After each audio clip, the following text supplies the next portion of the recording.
میرے خیال میں آیا یہ میرے پتہ نہیں اب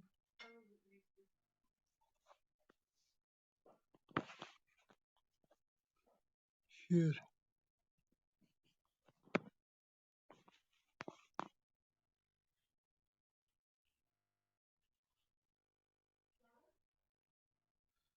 بیک چینل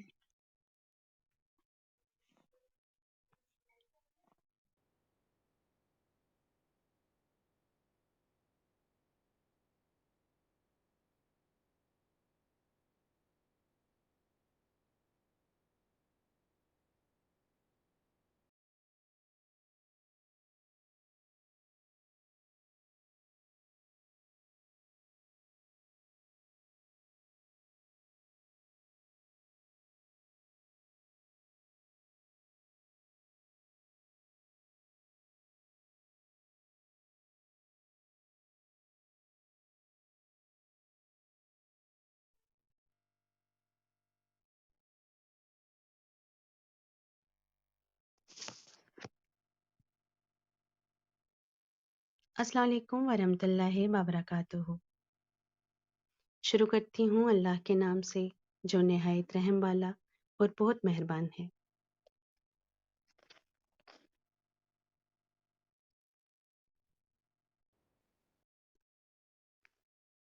سامعین، ہم اپنے مہمان کا انتظار کر رہے ہیں، جیسے ہی وہ شامل ہوتے ہیں تو ہم باقاعدہ طور پر پروگرام کا آغاز کریں گے۔ سب سے پہلے میں آپ سب کو خوش آمدید کہوں گی۔ بہت شکریہ جو آپ آتے ہیں اور ہمارا ساتھ دیتے ہیں ہمارے پروگرام میں۔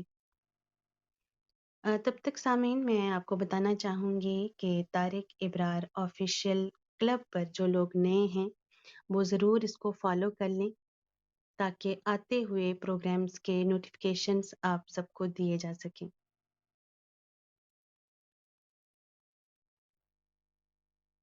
ہم انتظار کر رہے ہیں اپنے مہمان شخصیت کا۔ جیسے ہی وہ ہمارے ساتھ جڑتے ہیں ہم باقاعدہ طور پر پروگرام کا آغاز کرتے ہیں، تو تھوڑا سا انتظار ہم کریں گے۔ ہمارے ساتھ ہیں وحید صاحب، رانا صاحب، زہرا صاحبہ، منظور صاحب ہیں، ہمارے ساتھ ہیں چودھری اے جی خان صاحب، محمد اشرف صاحب ہمارے ساتھ ہیں، محمد صاحب ہمارے ساتھ ہیں، شکیل صاحب ہیں، ڈاکٹر صاحب ہیں، خلیل صاحب ہیں، مختار صاحب ہیں، اور محمد قاسم کسانہ صاحب بھی ہمارے ساتھ ہیں۔ کسانہ صاحب، بہت شکریہ آپ سب لوگوں کا۔ ہماری مہمان شخصیت بھی ہمارے ساتھ جڑ چکی ہیں، تو میں اپنی مہمان شخصیت کا بھی خیر مقدم کرتی ہوں اور ہم باقاعدہ طور پر اپنے پروگرام کا آغاز کرتے ہیں۔ طارق ابرار آفیشیل کلب ہاؤس چینل میں فکر و عمل سیریز کے 26ویں پروگرام میں آپ تمام سامعین و ناظرین کو خوش آمدید کہتی ہوں۔ آپ کی میزبان نسیم اختر اپنے ساتھی ماڈریٹرز طارق ابرار، عمران فریدی اور مشتاق خالد چودھری کی طرف سے تمام قابل عزت سامعین و ناظرین کو خدمت میں سلام پیش کرتی ہوں۔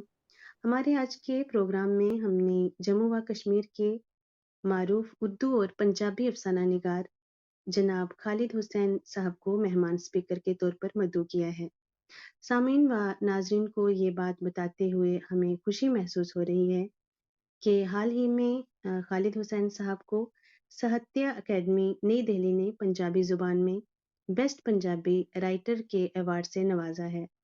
ہم اپنے مہمان کو ایوارڈ کے لیے نامزد ہونے پر دل کی گہرائی سے مبارکباد پیش کرتے ہیں اور اپنے پروگرام میں خوش آمدید کہتے ہیں۔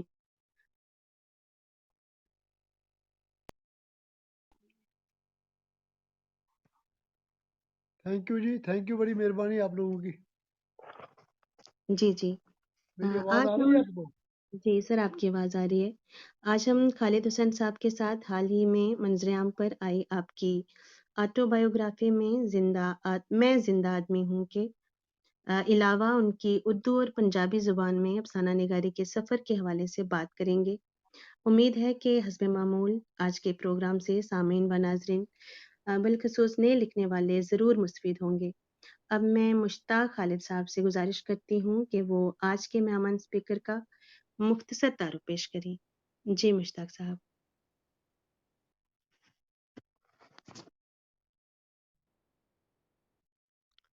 مشتاق بھائی، آپ ہمیں سن پا رہے ہیں؟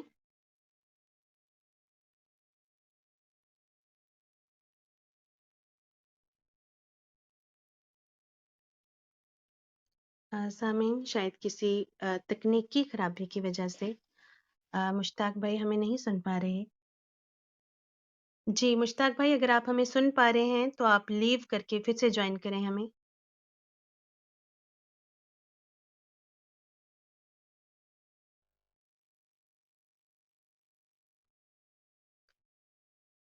تو سامعین، جی مشتاق بھائی گئے ہیں شاید۔ جی جی السلام علیکم جی، آ رہی ہے میری آواز؟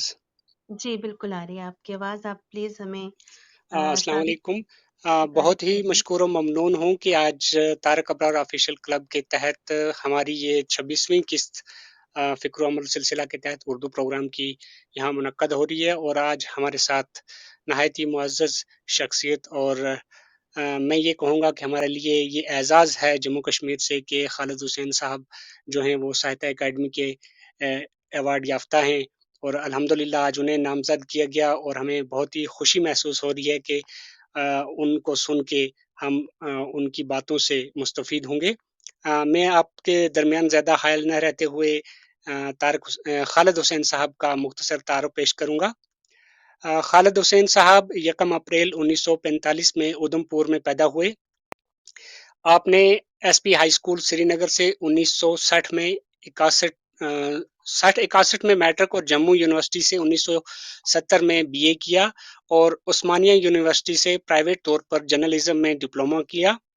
خالد حسین صاحب نے مطالعہ کتب کی بدولت اپنی نالج میں اتنا بھرپور اضافہ کیا کہ آپ نہ صرف اہم سرکاری عہدوں پر فائز ہوئے بلکہ افسانہ نگاری کے میدان میں بھی ایک منفرد مقام پایا۔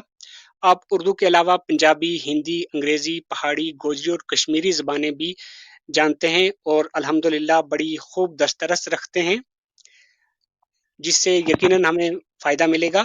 خالد حسین صاحب نے لگ بھگ 40 برس تک ملازمت کی، جس کے دوران آپ کو مختلف اہم عہدوں بشمول P A to deputy chief minister Jammu و Kashmir, block development officer, public relation officer محکمہ اطلاعات جموں و Kashmir, additional deputy commissioner Jammu, deputy commissioner Poonch, registrar Sheri Kashmir agriculture university Jammu, director employment J and K, managing director scheduled caste, scheduled tribe اور backward classes development corporation Jammu وغیرہ عہدوں پر خدمات انجام دینے کا شرف حاصل رہا ہے۔ خالد صاحب کی لگ بھگ 50 کہانیاں ملک کے معروف رسائل و جرائد میں بھی شائع ہو چکی ہیں۔ آپ کو مختلف اخبارات میں ادارت کے فرائض انجام دینے کا شرف بھی حاصل رہا ہے۔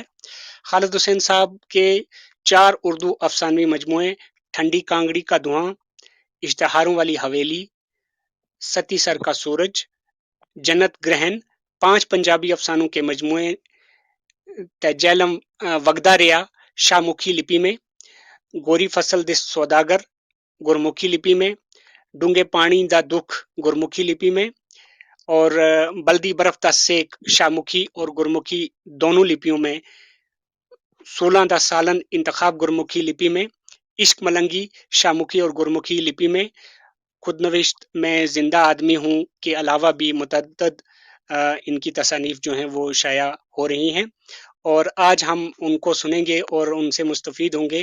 اور میں ایک بار پھر آپ کو سر مبارکباد پیش کرتا ہوں کہ ساہتیہ اکیڈمی کی طرف سے آپ کا اعزاز کے لیے نامزد ہونا ہمارے لیے باعث افتخار ہے۔ بہت بہت شکریہ، نوازش۔ شکریہ شکریہ۔ بہت شکریہ مشتاق بھائی، آپ نے مختصر وقت میں بہت اچھی طرح ہمارے مہمان اسپیکر کا تعارف پیش کیا۔ سلامت رہیں۔ اس کے ساتھ ہی سامعین، میں آپ کو بتانا چاہوں گی کہ حسب معمول سب سے پہلے ہمارا انٹریکٹیو سیشن ہوگا، جس میں ہمارے ماڈریٹر جناب طارق حسین صاحب ہمارے گیسٹ اسپیکر سے کچھ سوال کریں گے، اور ہمارے مہمان محترم کے جوابات سے ہم اور آپ سب مستفید ہوں گے انشاءاللہ۔ اس کے بعد ہینڈ ریز کا آپشن کھول دیا جائے گا، اور آپ سامعین بھی اپنے سوالات اور تاثرات پیش کر سکیں گے۔ تو اس کے بعد وقت کی قدر و قیمت کو مد نظر رکھتے اور مزید تشنگی کو نہ بڑھاتے ہوئے میں اپنے آج کے مہمان محترم جناب خالد حسین صاحب سے درخواست کروں گی کہ وہ اپنا مائک انمیوٹ کریں۔ میں آپ کو دل کی عمیق گہرائیوں سے خوش آمدید کہتی ہوں، آپ کا خیر مقدم کرتی ہوں سر، اور درخواست کرتی ہوں سر کہ آپ ہمارے سامعین سے مخاطب ہوں اور پھر اجازت دیں ہمیں مزید کارروائی عمل میں لانے کی۔ جی سر۔ میری آواز آ رہی ہے اب آپ کو؟ جی سر، بالکل آپ کی آواز آ رہی ہے۔ چلیے جی ٹھیک ہے، شروع کیجیے، شروع کریں آپ۔ جی بہت شکریہ نسیم اختر صاحبہ، اور بہت بہت خوش آمدید خالد حسین صاحب کا۔ سر آپ سے گزارش ہے کہ آپ تھوڑا مائک اپنے قریب رکھیں، پھر آپ کی آواز بہتر طریقے سے آئے گی۔ جی میں سوال و جواب کا سلسلہ شروع کرتا ہوں۔ سر جیسا کہ ہم جانتے ہیں کہ آپ کی پیدائش 1945 کی ہے، اور اس کے بعد ہی 1947 کے دلدوز واقعات کا سلسلہ شروع ہوا۔ تو جی سب سے پہلے آپ سر اپنے پریوار اور کنبے کے بارے میں بتائیں کہ وہ جو دور تھا تو کس طرح کی مشکلات تھی، اور اپنے آپ کا پریوار کس طرح سے ان حالات میں بچ نکلا۔ بڑا پرآشوب دور تھا، صرف ہم لوگوں کے لیے نہیں بلکہ پورے بر صغیر کے لیے، جس میں جموں کشمیر کی ریاست بھی شامل ہے، اور ہر جگہ کشت و خون تھا۔ اور سب سے جو ہے دکھدائی بات جو ہے، دکھ کی بات یہ ہے کہ ہم لوگوں نے مذہب اور سیاست آ، کی وجہ سے، سیاست اور مذہب نے آپس میں ایسا کھیل کھیلا کہ انسان نے انسان کو مارا۔ پنجابیوں نے پنجابیوں کا قتل عام کیا، چاہے ہندو مرے، مسلمان مرے، سکھ مرے، لیکن تھے وہ ایک ہی نسل کے لوگ تھے، ایک ہی ان کا ڈی این اے تھا، ایک ہی ان کی زبان تھی، ایک ہی ان کا کلچر تھا، لیکن مذہب کے نام پہ انہوں نے ایک دوسرے کا خون بہایا، اور اس میں ہم لوگ بھی متاثر ہوئے۔ میرا خاندان بھی سارا اسی میں شہید ہوا۔ تو پھر بہت سی مشکلات سے گزرتے ہوئے اللہ تعالیٰ نے پھر دوبارہ ہماری زندگی میں واپسی کی، اور اچھی طرح سے ہم نے تعلیم وغیرہ حاصل کی، اور بعد میں جتنی بھی مشکلیں تھیں وہ آسان ہوئیں ہم پر، اور ہم نے ایک نئی زندگی شروع کی۔ جی بہت شکریہ سر، آپ نے بہت اچھے طریقے سے بتایا۔ تو سر آپ ایک ادیب ہیں، جو واقعات ادیب دیکھتا ہے وہ دوسروں سے مختلف نظریے سے دیکھتا ہے، تو آپ نے جو سانحہ کو دیکھا تو آپ کے جو خیالات ہیں ہم تک پہنچ گئے۔ تو ہم سر یہ جاننا چاہیں گے کہ آپ نے ادب کی طرف سب سے پہلے قدم کب رکھا، آپ نے پہلی کہانی کب لکھی، ابتدائی تعلیم کس طرح سے ہوئی، اور یہ تعلیمی سلسلے کے بارے میں تھوڑا سا روشنی ڈالیں۔ میں آپ کو بتاؤں، ادیب شاعر بنایا نہیں جاتا، یہ اللہ تعالیٰ جی کی دین ہو تو تب بنتا ہے۔ جی بالکل۔ سید بلے شاہ صاحب کا ایک ان کا شعر ہے کہ علم و بس کریو یار، اکو الف تیرے درکار۔ تو جب تک یہ الف جو ہے ایک انسان کے اندر نہ بس جائے، جب کہ یہ جو اس کو خدا داد صلاحیت نہ اس کے اندر ہو، تو وہ ادیب نہیں بن سکتا، نہ ہی وہ شاعر بن سکتا ہے۔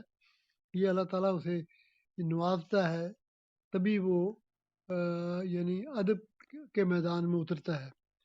تو مجھے تو چونکہ جب بچپن میں جو میں نے محرومیاں دیکھیں، جو یتیمی کی مار دیکھی، جن حالات میں ہم لوگ بے بسی بے کسی میں رہے، وہ ایک میرے اندر ایک قسم کا لاوا جو تھا وہ پکتا رہا۔ اور پھر جب مجھے موقع ملا، اور جب مجھے ان لوگوں کا ساتھ ملا جو ادب سے تعلق رکھتے تھے، تو پھر وہ جو میرے اندر کا جو کڑوا پن تھا وہ باہر نکلنا شروع ہوا ادب کے ذریعے سے۔ ادب کو ہی پھر میں نے اپنا وسیلہ بنایا لکھنے پڑھنے کا۔ تو سب سے پہلے جو میری کہانی چھپی وہ اردو میں تھی 1969 میں، اکتوبر نومبر 1969 کے ایک میگزین تھا دیاسدار، اس کے شمارے میں چھپی تھی۔ پھر اس کے بعد پونچھ سے ایک میگزین نکلتی تھی نوری چھم، نند کمار باوا، اسے نند گوپال باوا، وہ اسے چھاپتے تھے، وہ نکالتے تھے اس جریدے کو۔ تو دومہیا یہ وہ جریدہ تھا، تو اس میں میرے 2-3 افسانے چھپے۔ اور پھر اس کے بعد میں نے سوئچ اوور کیا میں نے پنجابی کی طرف، کیونکہ میرے دوستوں کا یہ کہنا تھا کہ آپ پنجابی اچھی بولتے ہو تو کیوں نہیں پنجابی میں لکھتے. پھر میں نے پنجابی میں لکھنا شروع کیا اور 1971 میں میرا پہلا افسانہ جو پنجابی میں تھا وہ امرتا پریتم نے اپنی میگزین ناگمنی میں چھاپا. تو ناگمنی بہت بڑا میگزین تھا اور اس میں چھپنا بہت بڑی بات تھی ان دنوں. تو ناگمنی میں چھپنے کے بعد یہ سلسلہ شروع ہوا. تو ناگمنی کا ہی وہ شمارہ جو ہے وہ شاہ مکھی میں پاکستان میں چھپا. تو اس طرح احمد سلیم تھے وہاں اس کے ایڈیٹر کونج جریدے کے. تو انہوں نے مجھے وہاں اس میں چھاپا, وہی کہانی میری اس میں چھپی. پھر یہ سلسلہ چل پڑا کہ جو کہانی میری یہاں گرمکھی میں چھپتی تھی وہی کہانی میری پاکستان میں پاکستانی پنجاب میں چھپتی رہی. تو تقریباً 100 کے قریب افسانے میرے وہاں چھپے اور کوئی 150 کے قریب ٹوٹل افسانے میں نے لکھے ہیں. وہ یہاں بھی ہندوستان کی شاید ہی کوئی میگزین ہو یا باہر کے ملکوں میں جہاں جہاں پنجابی بولی اور لکھی جاتی ہے اور جہاں جہاں بھی میگزین چھپتی ہے پنجابی کی ان سب میگزینوں میں چھپ چکا ہوں. اور اللہ تعالیٰ نے بہت عزت بخشی پنجابی میں لکھنے کی وجہ سے. لوگوں نے نوٹس لیا, میری کتابوں کو پڑھا اور پھر وہ وقت بھی آیا کہ جو پنجابی کے کالجوں میں یونیورسٹیوں میں میرے افسانے جو ہیں وہ ان کے سیلیبس کا حصہ بنے. اور میری کتابوں پہ کافی ایم فل ہوئے, تقریباً 11-12 کے قریب ایم فل تو پنجابی میں ہوئے ہیں. 2 ایک پی ایچ ڈی ہوئی ہے. اردو کی جو کتابیں ابھی انہوں نے جو 4 کتابوں کا ذکر کیا چاروں پہ ایم فل ہو چکا ہے. تو یہ سلسلہ پھر جاری رہا. تو پنجابی میں میری 6 شارٹ اسٹوری کلیکشن ہے. اس کے علاوہ ایک آٹو بایوگرافی ہے خود نوشت جو پنجابی میں ہے, پہلے 2013 میں چھپی تھی, وہ شاہ مکھی میں بھی اور گرمکھی میں بھی. اس کا نام تھا ماٹی قدم کریندی یار. پھر وہی جو شاہ مکھی والی جو میری آٹو بایوگرافی تھی اس کو میں نے پچھلے سال کووڈ کے دوران میں نے اس کو اردو میں کیا, ٹرانسلیشن اس کی اور اس کو اپڈیٹ کیا.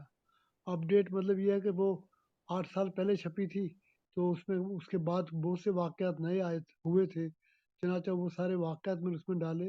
اور جو پرانی بھی جو لکھت تھی اس میں جہاں جہاں بھی مجھے ضرورت پڑی کہ اس کو میں چینج کروں تو وہ سب کر کے اب اردو میں پھر وہ ابھی جو کچھ دیر پہلے وہ سری نگر میں ریلیز کی گئی, اب جموں میں بھی ریلیز ہوگی. وہ اس کا نام ہے میں زندہ آدمی ہوں. تو اس طرح یہ سفر جاری ہے, افسانوں کا لکھنے کا سفر جاری ہے, پڑھنے کا سفر جاری ہے. جی سر, جی بہت فرمائیے اور شکریہ کچھ. سر. بہت سارے سوالات ہم نے ترتیب دیے ہیں تو آپ نے بہت اچھے طریقے سے ان کا جواب بھی آپ دے رہے ہیں. تو سر جو آپ نے بایوگرافی کا ذکر کیا, میں زندہ آدمی ہوں, تو جی اس کا کچھ حصہ میں نے ہی ناچیز نے جو ہے کمپوز بھی کیا. تو اس میں پڑھ رہا تھا جی آپ جو ہے جب جو کیا کہتے ہیں انفارمیشن آفیسر تھے جلندھر میں, تو وہاں پہ ان دنوں ہی گولڈن ٹیمپل پر جو بلیو سٹار آپریشن ہوا تھا اس کا جی جی ذکر بھی ملتا ہے. تو اس آپریشن سے متعلق آپ کی کیا رائے ہے, کیونکہ آپ نے مختلف زاویے سے دیکھا. ایک آپ ادیب جو ہوتا ہے بہت ہی حساس ہوتا ہے, اس کا سوچنے سمجھنے کا نظریہ عام آدمی سے مختلف ہوتا ہے. تو آپ کیا سمجھتے تھے اس وقت اور ابھی بھی کیا ذہن میں تازہ یادیں ہیں؟ بلو اسٹار آپریشن ایک ناپسندیدہ قدم تھا اس وقت کی سرکار کا, جو کہ نہیں ہونا چاہیے تھا. اگر کچھ لوگ جسے وہ دہشت گرد کہتی تھی سرکار, اگر وہ اندر پھنسے تھے, اندر تھے وہ, تو ان کا وہ حکا پانی ان کا یعنی ان کا خوراک کا اندر جانا بند کر دیتے, پانی بند کر دیتے, اور کئی طریقے سے ان کو یعنی باہر نکالنے کے. لیکن جو یہ آپریشن کیا گیا اس کا اثر یہ ہوا کہ سکھ قوم بہت دیر تک یعنی اپنے آپ کو الگ تھلگ محسوس کرنے لگی.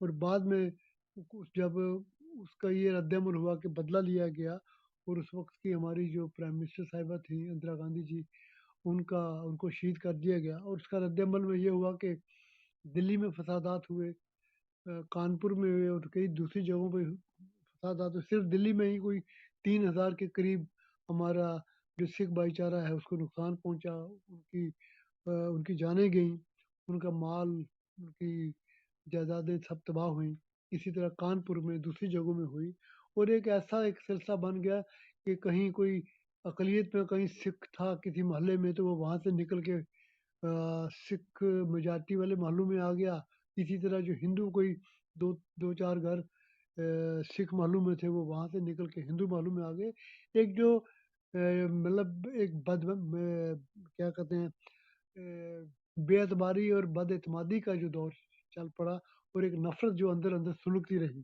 وہ حادثہ نہیں ہونا چاہیے تھا، تو لیکن سیاست کا اپنا کام ہے، تو ان لوگوں نے کیا جس کا خمیازہ آج تک ہم لوگ بھگت رہے ہیں۔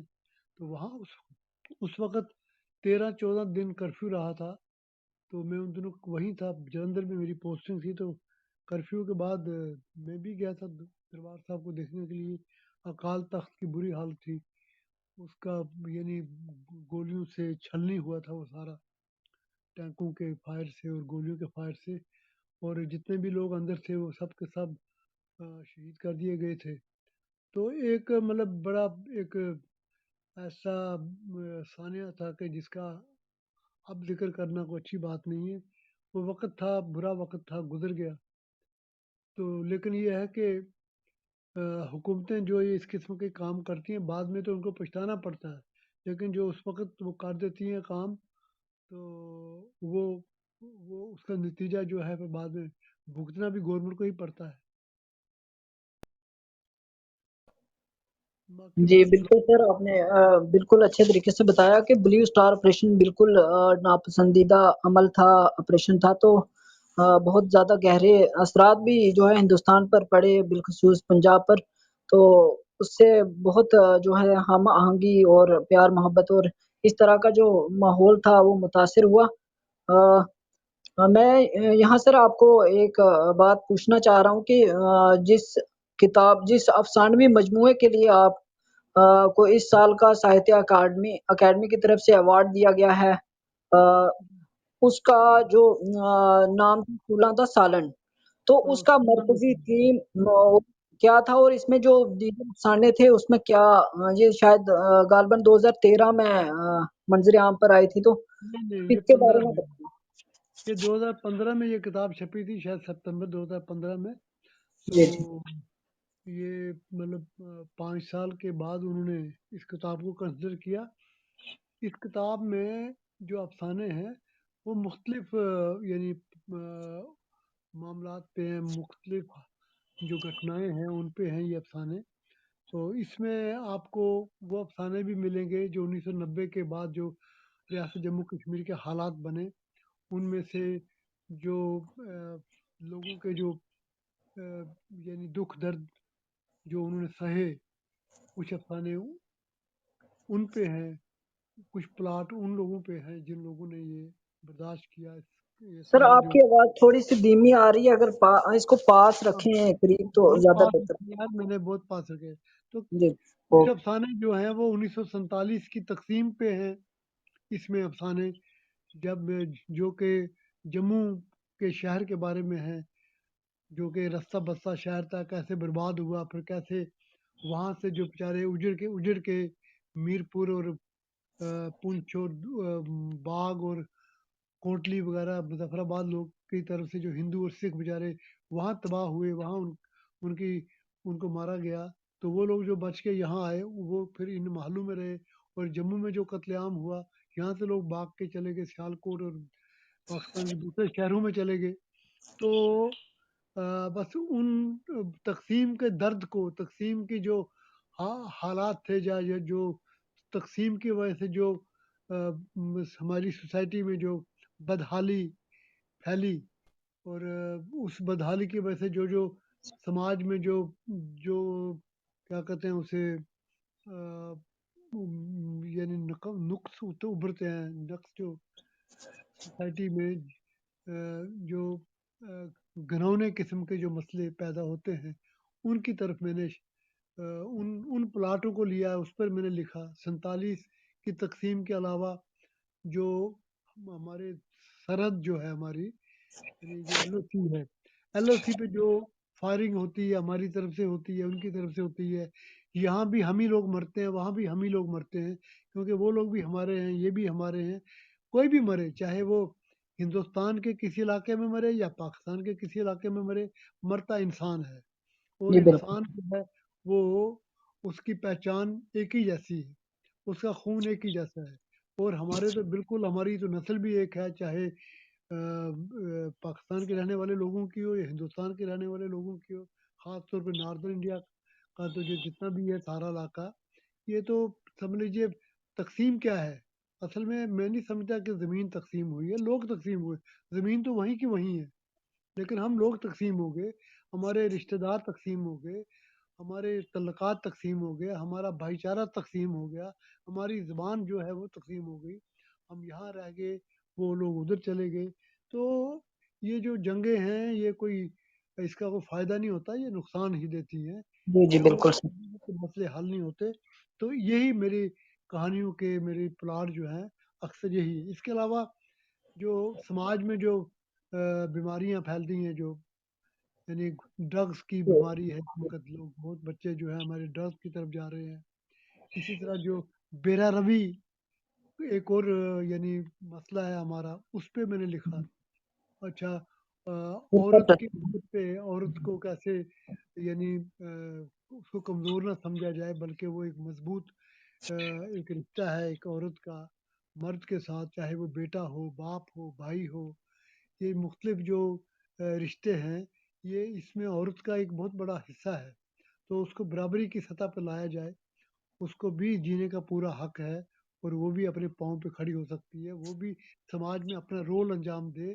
تو ان چیزوں پہ میں نے اپنے افسانے لکھے ہیں، اور اس کتاب میں بھی میرے یہی افسانے ہیں، جو جن کو اب کی بات جو ہے وہ جی جی سر بالکل کیا سر کہہ آپ رہے کی ہیں؟ ایک لیٹسٹ کتاب ہے جنت گرہن، اس میں بھی انہی چیزوں کو آپ نے جو ہے ہندوستان پاکستان کے تعلقات کو جو ہے استوار کرنے اور جموں کشمیر کو دوبارہ امن کی سرزمین بنانے پر زور دیا ہے۔ تو اس کتاب کے حوالے سے بھی اگر آپ بتائیں کہ آج جو ضرورت ہے، جنت گرہن جو لگا ہوا ہے ہماری جموں کشمیر کو، تو یہ کس طرح سے کوئی حکمت عملی یا کوئی تجویز آپ رکھیں؟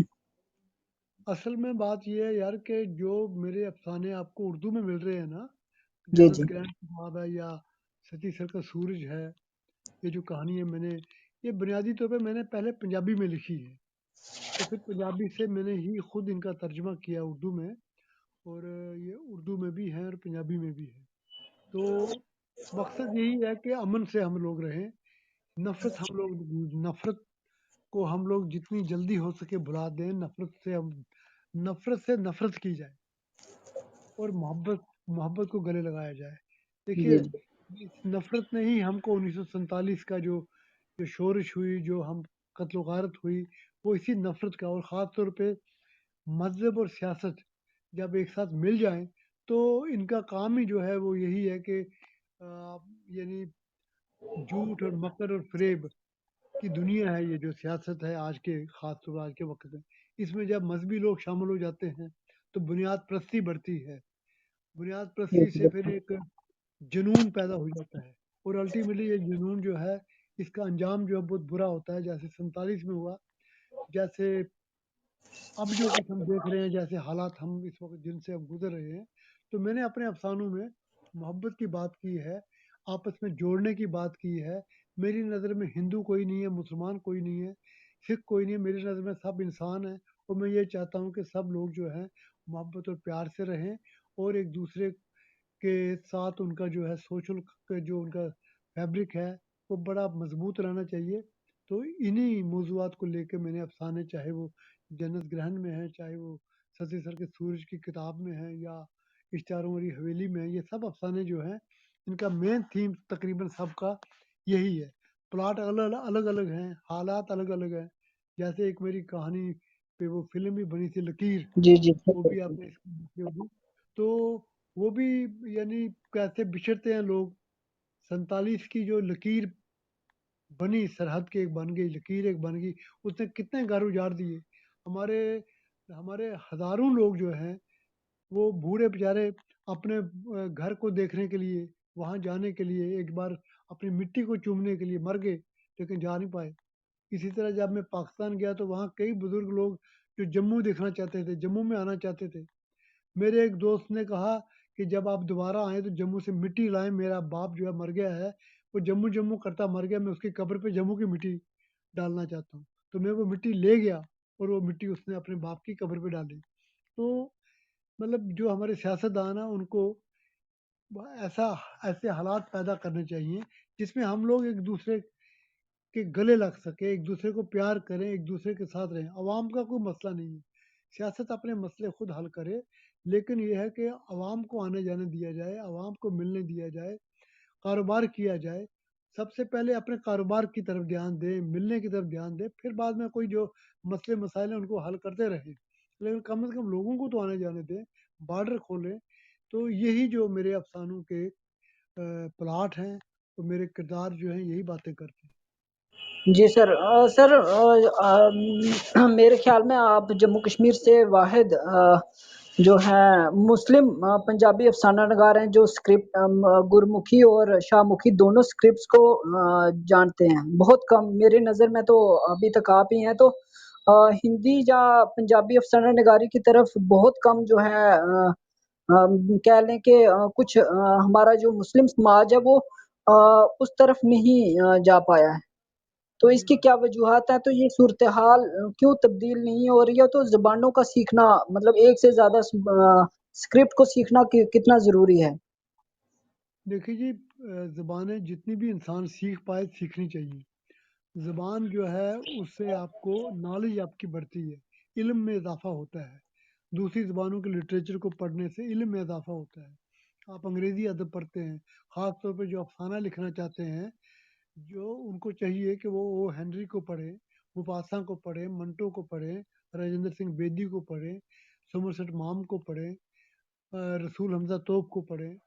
تو یہ دنیا ادب کو پڑھیں تاکہ ان کو زبان کو کیسے استعمال کرنا ہے، آ، زبان کی تہذیب کیا ہوتی ہے، لفظ کس طریقے سے یعنی استعمال ہونا چاہیے، یہ چیزیں پڑھنے سے آتی ہیں۔ جب وہ پڑھنے سے تو مطلب یہ ایک یعنی افسانہ، اچھا افسانہ لکھنے کے لیے انسان کو پڑھنا چاہیے۔ اور زبانیں جو ہیں وہ جتنی زبانوں میں آپ پڑھ سکیں گے، ان کے لٹریچر کو پڑھیں گے، آپ کی نالج میں اضافہ ہوگا۔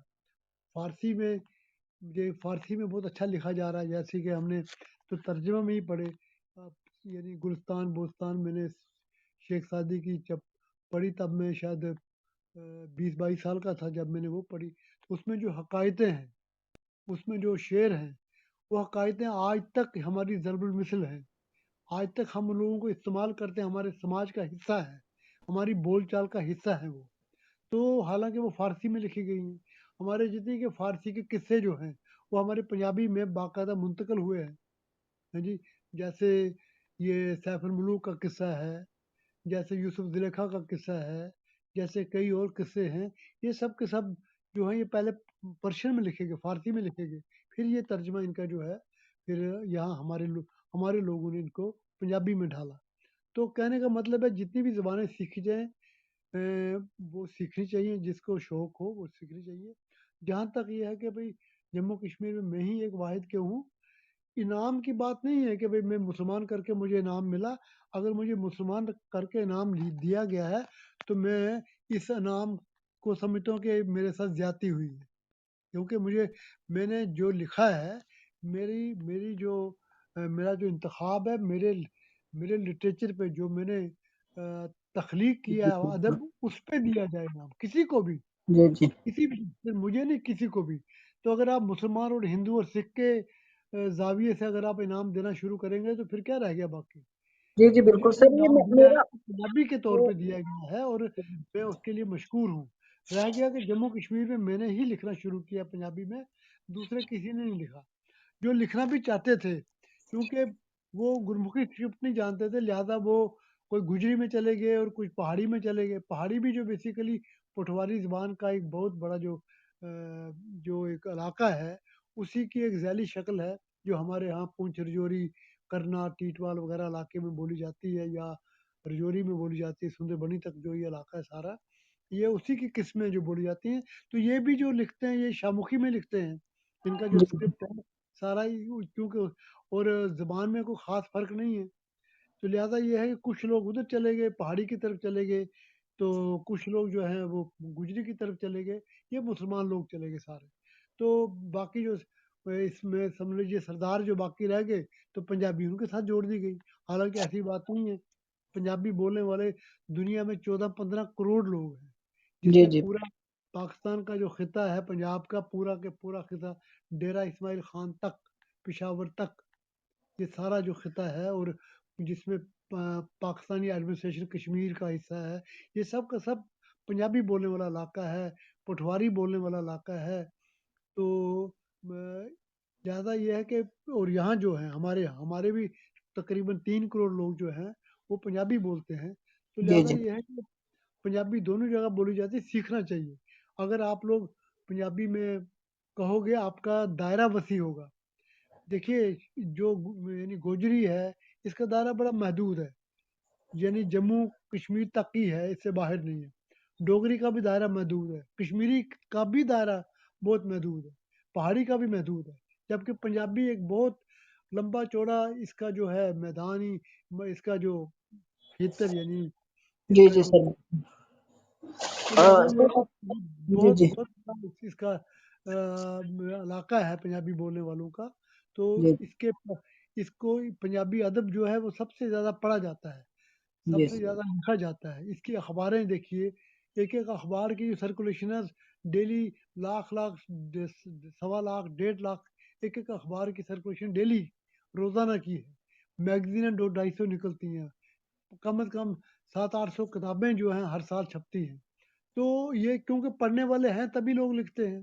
تو آپ باقی جبکہ ہمارے یہاں یہ ہے کہ اگر کتاب چھپ بھی جائے 200-300 کاپی چھاپتے ہیں، جو 10-20-30 یا 50 آدمی جو ہے پڑھنے والے ان میں بانٹ دی جاتی ہیں، باقی ڈب ہو جاتی ہیں گھر میں، جی جی تو بالکل صحیح اس کو یعنی اگر اپنی زبانوں کو اپنے ترقی دینی ہے تو بچوں کو پڑھائیے، اپنے گھر کے بچے جو ہیں ٹھیک ہے وہ انگریزی پڑھیں، جا کے اسکولوں میں پڑھیں، وہ انگلش میڈیم میں پڑھیں، لیکن گھر میں ان کو اپنی مادری زبان سکھانی چاہیے، بولنی چاہیے، ماں باپ بچوں سے اپنی زبان میں بات کریں، تبھی آپ کی جو یہ زبانیں ہیں یہ ترقی کر پائیں گی، پنجابی میں یہ چیز ہے، پنجابی اگر آپ پورے پنجاب میں جائیے، چاہے اس پنجاب میں جائیے چاہے پار والے پنجاب میں جائیے، ہر گھر میں آپ کو پنجابی بولتا آدمی ملے گا، بچہ جی ملے گا، پنجابی کو وہ گلے لگائے ہوئے، پنجابی کو وہ اپنی ماں سمجھتے ہیں، تو جی اسی لیے پنجابی جو ہے وہ پڑھی بھی جا رہی ہے اور بہت زیادہ پڑھی جاتی ہے، اس کی کتابیں چھپتی ہیں دنیا کے کونے کونے میں، کتابیں جاتی ہیں، جیسے میری کتابیں ہر جگہ ہیں،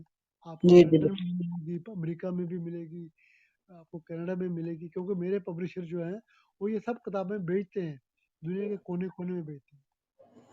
جی سر جہاں جو آج کے پروگرام کا موضوع تھا میں زندہ آدمی ہوں، یہ آپ کی خود نوشت ہے، تو اس حوالے سے میں یہاں پہ چاہ رہا ہوں کہ آپ کو ایک اچھا انسان، اچھا افسانہ نگار اور اچھا آفیسر بننے میں جن لوگوں کا کردار رہا ہے تو ان کا ذکر آپ کریں، کیونکہ آپ نے بایوگرافی میں ان کا ذکر بھی کیا ہے، اصل تو میں یہاں بہتر اس پہ میں تھا، بہتر یہ ہے کہ وہ میری خود نوشت پڑھی جائے، تو اس میں سب جو واقعات ہیں، جن جی جی لوگوں نے جن لوگوں نے مجھے بنانے میں رول ادا کیا، جن لوگوں نے میری ترقی میں رول ادا کیا، ان سب کا ذکر اس میں ہے، تو وہ پڑھنے سے تعلق رکھتی ہے، وہ پڑھنی چاہیے میری خود نوشت۔ جی جی سر، میں یہ اسی لیے چند لوگوں کا ذکر سر آپ کر دیں، کیونکہ کتاب پہنچتے پہنچتے پہنچے گی نہیں اب کس کس کا ذکر کروں، کوئی ایک ہو تو ذکر کروں، جی جی ایک ناظر ہیں نا جنہوں نے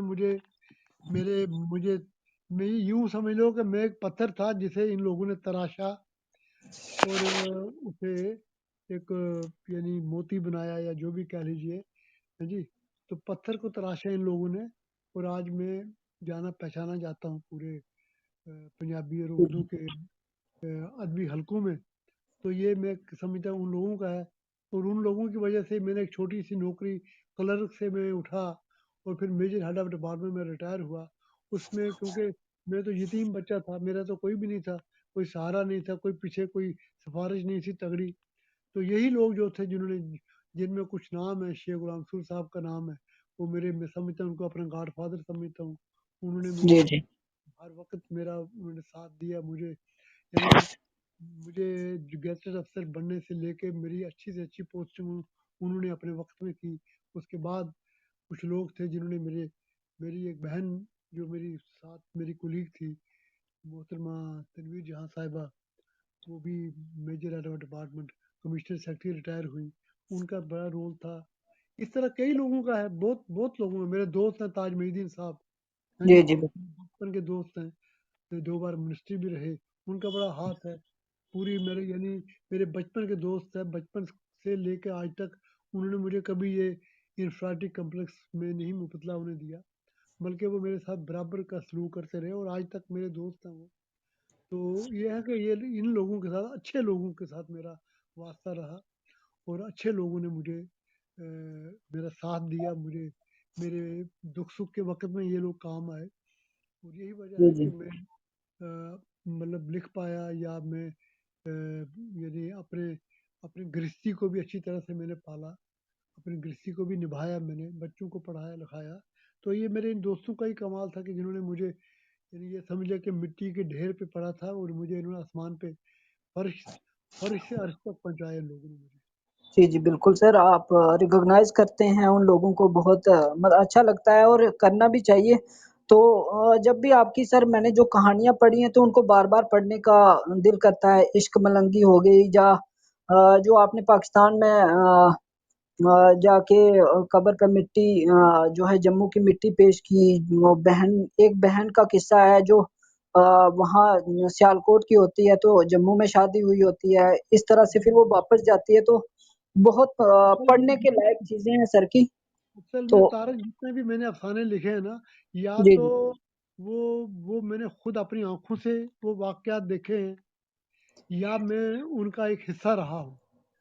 میرے جی تقریباً جی 90% افسانے وہ ہیں جن کا میں خود ایک حصہ رہا ہوں، یا وہ جی میرے سامنے گزرے ہیں وہ واقعات.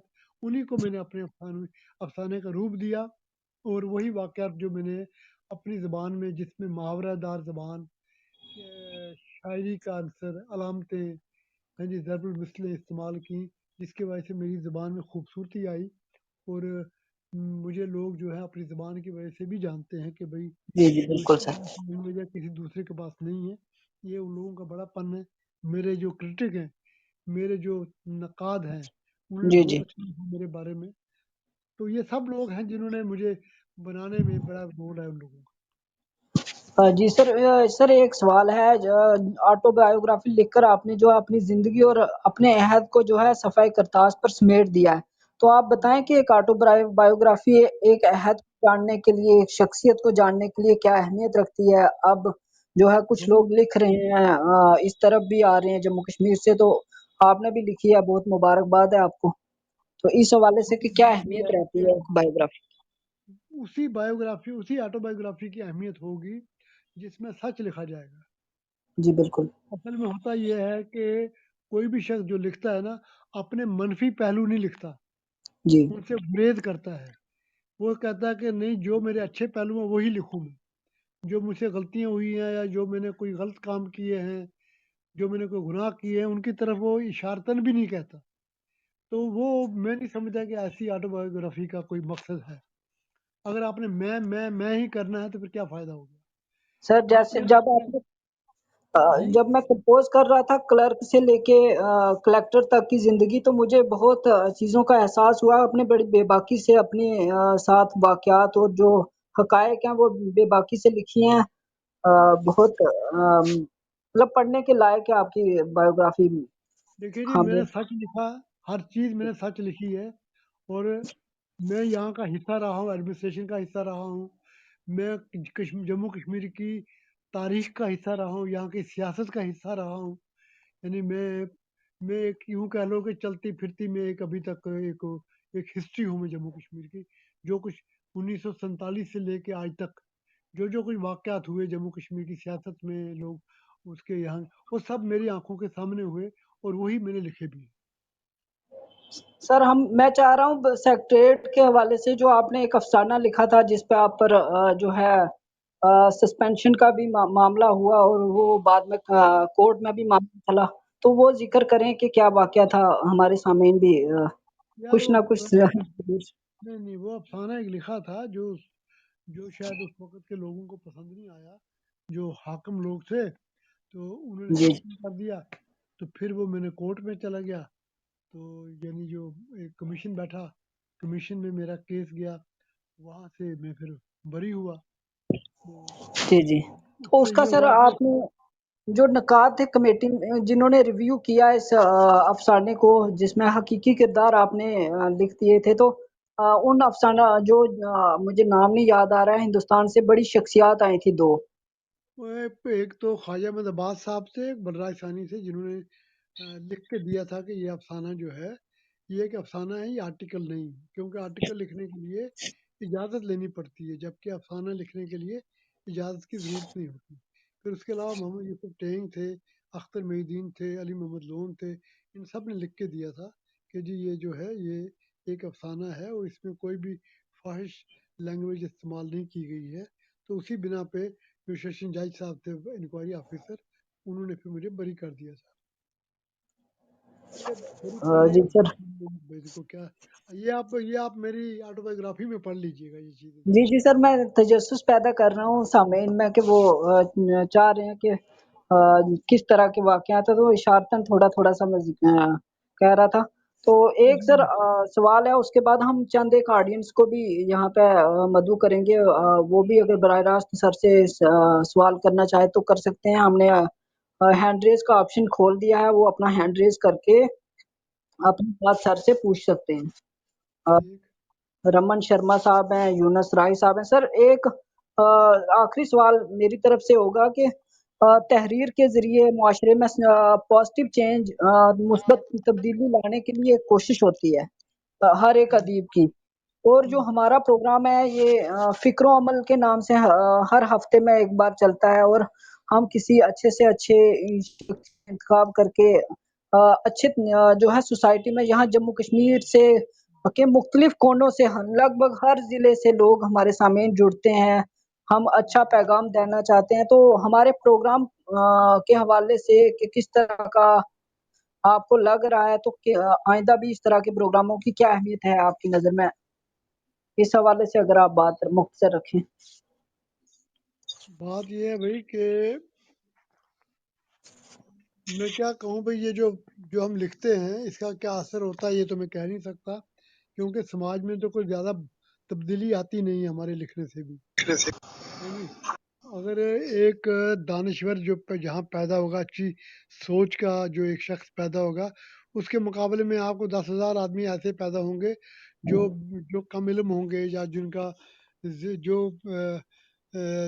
جن کا ذہن جو ہے وہ گندا ہوگا، جو مطلب آپ جیسے دیکھ رہے ہیں کہ جو دانشور لوگ ہیں بہت کم ہیں، اور جی جی آپ دیکھیے وہ لوگ اپیلیں بھی کرتے ہیں، سب کچھ کرتے ہیں، اس کے باوجود جو کچھ ہو رہا ہے سماج میں، تو اس کا مطلب ہے کہ زیادہ گنتی انہی لوگوں کی ہے، تو کوئی فرق نہیں پڑا۔ بڑے بڑے ادیب، یعنی رامائن لکھی گئی، رامائن سے کوئی فرق نہیں پڑا۔ رامائن میں کہاں لکھا کہ خون بہاؤ؟ جی جی ویداس میں کہاں لکھا ہے؟ ویداس میں تو یہ لکھا ہے کہ آپ جیو ہتیا جو ہے وہ جرم ہے، پاپ جی ہے نا۔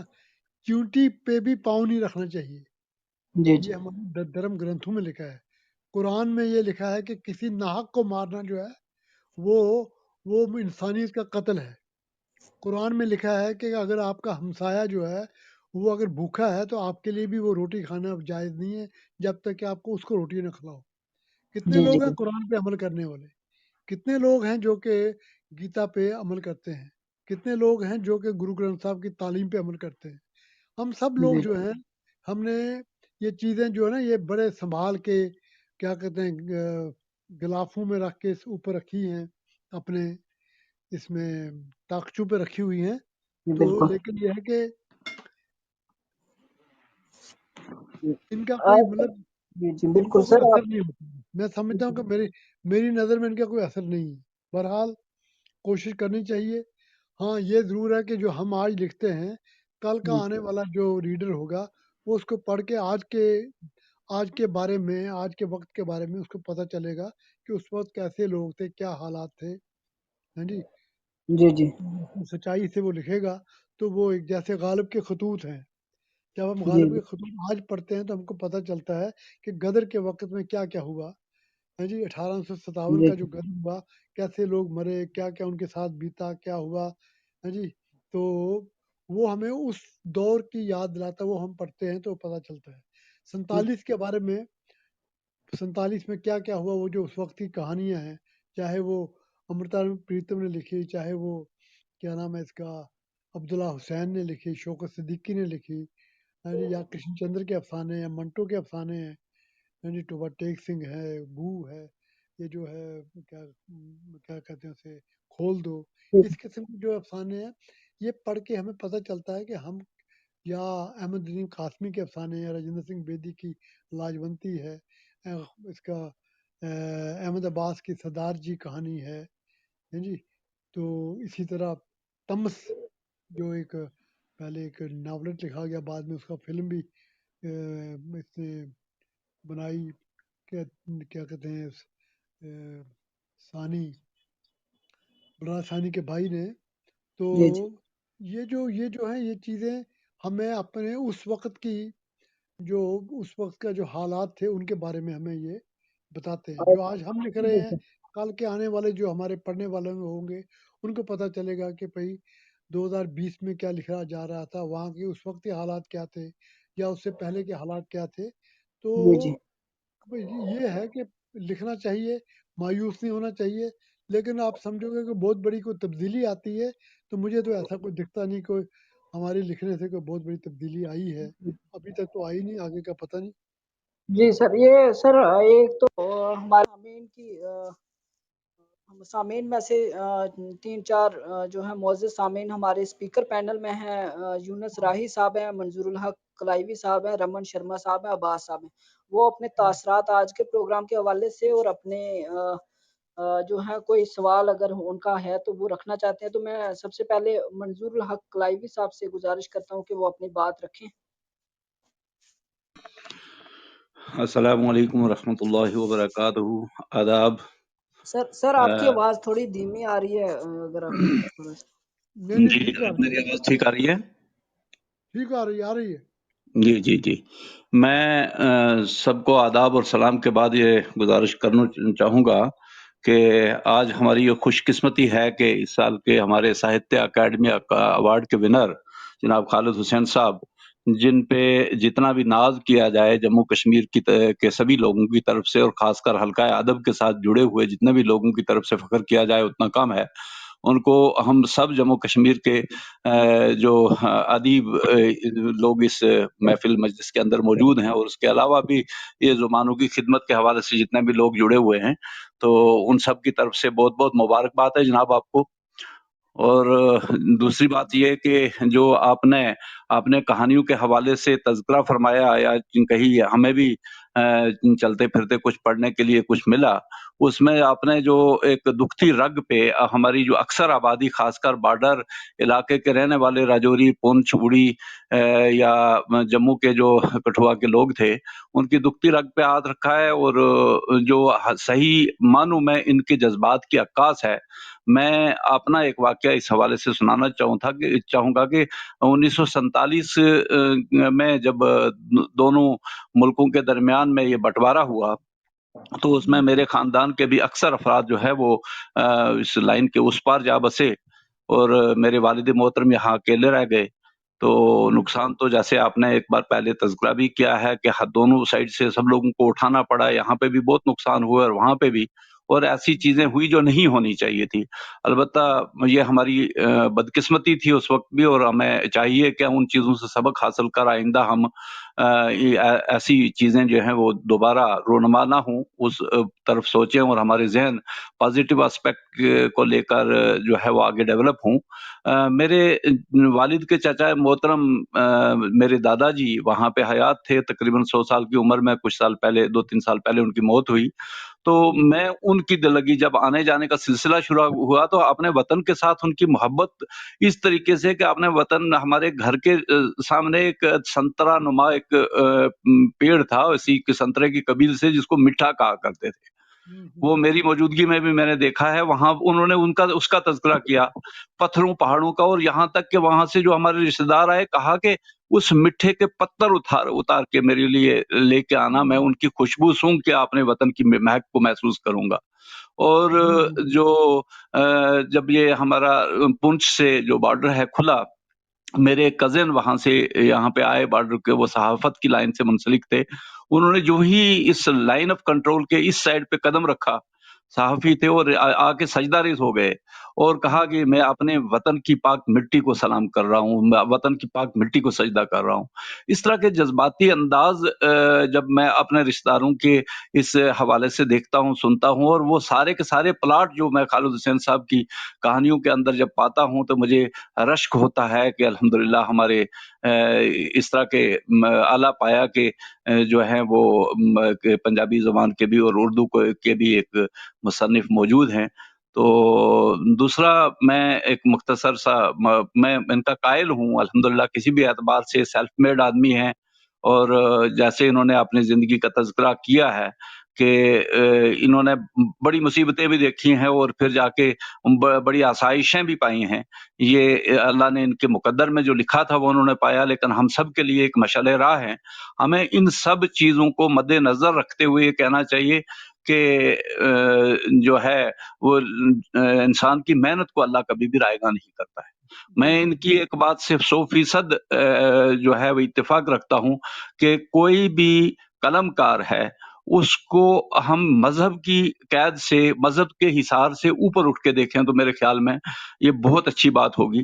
میں بالکل ان کے ساتھ سہمت ہوں، اور میں ان کو سلام کرتا ہوں، اس بات پہ خراج تحسین پیش کرتا ہوں جو انہوں نے کہا کہ اگر مجھے مسلمان سمجھ کے ایوارڈ دیا گیا ہے تو میں اس کا پھر سمجھتا ہوں اپنے آپ کو میں حقدار نہیں ہوں۔ یہ ایک جو قلم کار ہے وہ سب کا ہوتا ہے، یہ اس مذہب کی لائنوں سے اوپر اٹھ کر اس کو دیکھا جانا چاہیے، اور واقعتاً اس کے حقدار ہیں بھٹی صاحب۔ تو میں بہت بہت مبارک پیش کروں گا ان کو، اور میری ایک چھوٹی سی گزارش ہے، عرض ہے کہ جیسے ماں بولی کے اعتبار سے ہماری جو ماں بولیاں ہیں ان کی پرورش کے اعتبار سے انہوں نے کہا کہ گھروں میں پڑھی بولی جانی چاہیے، اور ان کا جو دائرہ ہے اتنا وسیع نہیں ہے، لیکن کیونکہ ماں بولیاں لپت ہوتی چلی جا رہی ہیں، ختم ہوتی چلی جا رہی ہیں، اس کے اندر جو ہمیں پہلی نسل کے ہم سے پہلی نسل جو الفاظ جو ماں بولیوں کے بولا کرتی تھی وہ آج کی نسل نہیں بول پاتی ہے، اور آنے والی نسل میں تو ہمارے اکثر الفاظ جو ہیں وہ ختم ہو جائیں گے۔ اس طریقے سے ہم جو اپنے لوکل ڈائلیکٹس ہیں، اپنی ماں بولیاں، ان کو کھو بیٹھیں گے۔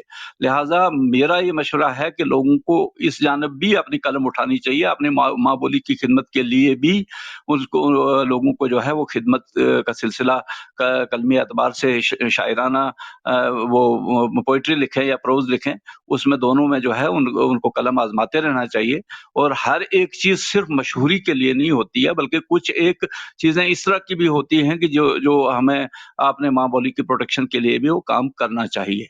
تو انہوں نے بھی اس بات کی اہمیت کو تو ظاہر کیا کہ پڑھانی چاہیے، گھر میں بولی جانی چاہیے، لیکن میں ایک لفظ آگے جا کے کہتا ہوں کہ اس پہ بھی قلم اٹھایا جانا چاہیے۔ دوسری جو میں گزارش کروں گا جو ان سے، کیونکہ لنگوسٹ ہیں تو مجھے یہ ہم سب کو جو اس مجلس میں بھی جڑے ہوئے چند لکھاڑی حضرات بھی موجود ہیں، ان کے لیے ایک نصیحت کریں گے ہمیں کہ کیا کسی بھی زبان میں لکھنے والا آدمی، آج کہا جاتا ہے کہ کوئی بھی زبان جو ہے وہ اس کے اندر سرمایہ تو بہت موجود ہے، وہ غریب نہیں ہے، کوئی بھی زبان، ہر ایک دعویٰ کرتا ہے کہ ہماری زبان غریب نہیں ہے، لیکن اور یہ بھی کہا جاتا ہے کہ دوسری زبانوں کے الفاظ جو ہیں اس میں ایکسیپٹ کر لینے چاہیے۔ تو میرا اپنا ماننا یہ ہے کہ بلا شک جب ہمارے پاس اس کا متبادل لفظ اس اپنی کسی زبان میں جس میں ہم لکھ رہے ہیں اس میں متبادل لفظ اگر موجود نہیں ہے تو ہمیں جو باہر سے کسی سے ہم عاریتاً جو لفظ لے کے کسی دوسری زبان سے لکھتے ہیں اس کے لیے بھی کوشش یہ کرنی چاہیے کہ اس کو اپنے اسی مادری زبان کے پیرائیے کے اندر فکس کرنے کے لیے کچھ تبدیلیاں کر کے ریسرچ کر کے اس کو فکس کر کے رکھنا چاہیے، اور پھر اس کو ایکسیپٹ کرنا چاہیے، تاکہ ہماری زبان ترقی بھی کرے، اس کی ترقی کی راہیں بھی ہموار ہوتی رہیں، لیکن اپنی جو اس کی شناخت ہے وہ بھی برقرار رہے۔ اس پر اگر تھوڑا سا ہمیں یہ کچھ الفاظ فرما دیں گے تو میں بہت مشکور رہوں گا۔ شکریہ۔ جی جی آپ نے بڑی خالد صاحب باتیں آپ کی فرمائیں۔ جی۔ بات یہ ہے کہ زبانیں جو ہیں وہ آدان پردان ہوتا رہتا ہے زبانوں میں، الفاظ آتے ہیں، کچھ متروک ہو جاتے ہیں، کچھ نئے الفاظ آ جاتے ہیں، یہ سلسلہ چلتا رہتا ہے۔ دوسری بات یہ ہے کہ بھائی میں جو یہ کہتا ہوں کہ بچوں کو آپ اپنی زبان جو ہے مادری زبان میں بولنا اگر پڑھا نہیں سکتے تو کم از کم بولیے ان کو، تاکہ اب جتنے بھی ہمارے ہاں پونچھ رجوری کے لوگ ہیں، جو چاہے وہ پہاڑی بولتے ہیں یا گجری بولتے ہیں، پڑھ تو وہ رہے ہیں اب اردو، ایم اے اردو میں کر رہے ہیں، پی ایچ ڈی اردو میں کر رہے ہیں، تو لیکن وہ جب لکھنے کی باری آتی ہے تو اپنی زبان میں لکھ لیتے ہیں، کیونکہ وہ تب لکھتے ہیں کہ ان کے گھروں میں ان کی ماں بولی جو ہے وہ ان کو ماں سکھاتی ہے، بھائی بہنوں کے ساتھ بات چیت کرنا، باپ کے ساتھ بات کرنا، رشتہ داروں کے ساتھ اسی زبان میں بات کرنے کا نتیجہ یہ نکلتا ہے جب وہ لکھنے پہ آتا ہے تو پھر اسے کوئی اتنی زیادہ مشکل نہیں آتی۔ باقی ہے کہ زبانیں جو ہیں وہ اب دیکھیے پنجابی کے جو بڑے بڑے ادیب ہیں، پنجابی نسل کے، پنجابی زبان کے جو بہت بڑے بڑے ادیب ہیں، انہوں نے اردو ادب میں بہت گراں قدر سرمایہ دیا ہے۔ علامہ اقبال سیالکوٹ کے تھے، پنجابی تھے۔ فیض احمد فیض پنجابی تھے، سیالکوٹ کے تھے۔ اچھا، حفیظ جلندری جلندر کے رہنے والے تھے۔ اچھا، تلوچ چند محروم، ان کا بیٹا جگناتھ آزاد، یہ وہاں عیسیٰ کھیل کے رہنے والے تھے، ہیں جی، اور سرائکی علاقے کے رہنے والے تھے، لیکن پنجابی اردو میں انہوں نے کیا کمال حاصل کیا۔ غرض میرے کو عبداللہ حسین پنجابی، شوکت صدیقی پنجابی، لیکن ان لوگوں نے اردو ادب کی جتنی خدمت کی ہے میرے خیال میں اہل زبان لوگوں نے نہیں کی۔ تو اس کا مقصد یہ نہیں کہ بھئی آپ یہ صرف پنجابی تک ہی محدود تھے، نہ، انہوں نے دوسری زبانوں میں لکھا اور بہت اچھا لکھا، لیکن اپنی مادری زبان کے گھروں میں مادری زبان جو تھی وہ پنجابی ہی تھی۔ ابھی میں جب پچھلے سال میں منٹو کی بیٹی سے ملا وہاں لاہور میں، تو ہم نے پنجابی میں بات کی اور بہت ٹھیٹ پنجابی میں باتیں کی ہم نے۔ تو کہنے کا مطلب یہ ہے کہ زبان جو لکھی جائے، پہلے وہ ضروری نہیں کہ وہ آپ اب یہ کوئی پابندی عائد کرنے والی بات نہیں ہے کہ نہیں جی آپ دوسری زبان میں لکھ ہی نہیں سکتے یا بات ہی نہیں کر سکتے، ہے جی، دوسری زبانوں میں بھی آپ کمال کر سکتے ہو اگر آپ پڑھتے ہو یا لکھتے ہو تو اچھی بات ہے، لیکن یہ میرا کہنا ہے کہ بھئی اپنی زبان کی طرف دھیان دینا چاہیے، اور اس کے لیے آپ خود ذمہ دار ہیں، کوئی دوسرا آپ کو نہیں پڑھا، بچوں کو کوئی کوئی نہیں سکھائے گا، آپ نے خود اپنے گھر میں اپنے بچوں کو سکھانا ہے۔ جی جی بہت شکریہ۔ ہمارے ساتھ رمن شرما صاحب ہیں۔ رمن صاحب آپ اپنا مائک انمیوٹ کر کے بات کر سکتے ہیں۔ جی شکریہ طارق صاحب۔ خالی سر بہت بہت مبارک ہے سب سے پہلے آپ کو۔ سر میرے جی دو چھوٹے چھوٹے سوال آپ سے یہ ہوں گے۔ ایک تو ٹائٹل جو ہے میں زندہ آدمی ہوں، ہم، تو سر ایک تو جو آدمی ہے اس کو احساس کیسے ہو، خود کو کیسے احساس کرائے کہ میں زندہ ہوں، اور دوسرا سماج کو وہ کیسے احساس کرائے کہ میں زندہ ہوں، اور جب یہ کوئی احساس کرانے کی کوشش کرتا ہے سماج کو کہ میں زندہ ہوں، کوئی آدمی زندہ ہے، تو اس کو اس کی کیا قیمت چکانی پڑتی ہے آج کے اس دور میں۔ شکریہ سر بہت بہت۔ اصل میں مسئلہ یہ ہے کہ میری جو یہ خود نوشتہ ہے میں زندہ آدمی ہوں، اس کا جو بیانیہ ہے بہت الگ سے ہے، اس کا اسلوب جو ہے وہ بالکل مختلف ہے، یعنی آٹو بایوگرافی جو جس طریقے سے لکھی جاتی ہے یہ اس اسلوب میں نہیں لکھی گئی ہے، یہ راویوں کے ذریعے بیان کی گئی ہے۔ اس میں جو جس کی آٹو بایوگرافی وہ مر گیا ہے، یعنی خالد حسین اس میں مر چکا ہے، اور اس کی جو تعزیت کے لیے جو لوگ آ رہے ہیں اس کے گھر میں، وہ اس کے دوست ہیں، اس کے رشتہ دار ہیں، ان لوگوں نے اس کے ساتھ کام کیا ہے، اس کے ادیب ساتھی ہیں، تو ہر جو آدمی جو آ رہا ہے وہ خالد حسین کے بارے میں باتیں کر رہا ہے، تو وہ بول رہا ہے وہ ایسا تھا، وہ ایسا تھا، یعنی ڈائریکٹ میں کہیں بھی نہیں ہے، واحد متکلم نہیں ہے، بلکہ یہ راوی کے ذریعے بات کی گئی ہے، ہر ایک راوی الگ الگ ہے اس کا۔ تو چونکہ کئی لوگ یہ سمجھتے تھے کہ شاید یہ مر گیا ہے، تب میں نے اس کا عنوان جو رکھا وہ یہ رکھا کہ میں زندہ آدمی ہوں، تاکہ یہ پتہ چلے بھائی لکھنے والا میں ہی ہوں، کوئی دوسرا نہیں ہے۔ تو یہ اس کی سی وجہ تھی، پھر میں نے اس لیے اس کا نام رکھا۔ باقی